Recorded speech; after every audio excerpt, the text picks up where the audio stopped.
So I'm standing in the lab in front of a robot that we use for our genotyping workflow, and in my hand I'm holding one of the bead chips that we use.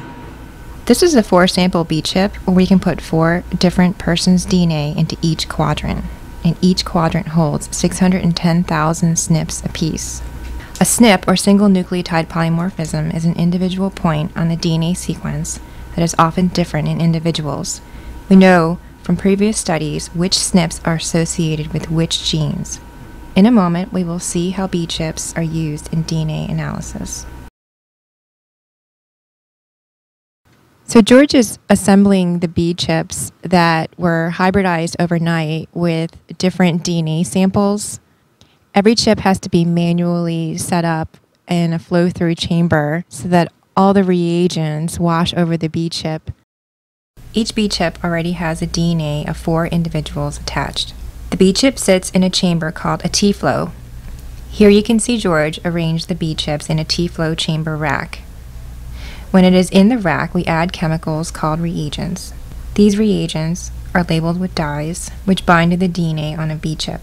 In 3 hours' time, we will be able to examine the bead chip and essentially read the genetic code.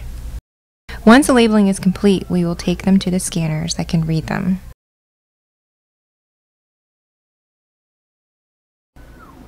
Here we are in the scanning room, where we see the robot coming down to scan the chips. The robot is actually scanning the color of the chip.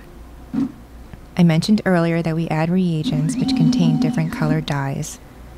Depending on whether a point on the chip is red, yellow, or green, we can infer whether the individual from whom we took the DNA has 0, 1, or 2 copies of a specific DNA sequence. It takes 40 minutes to scan a bead chip.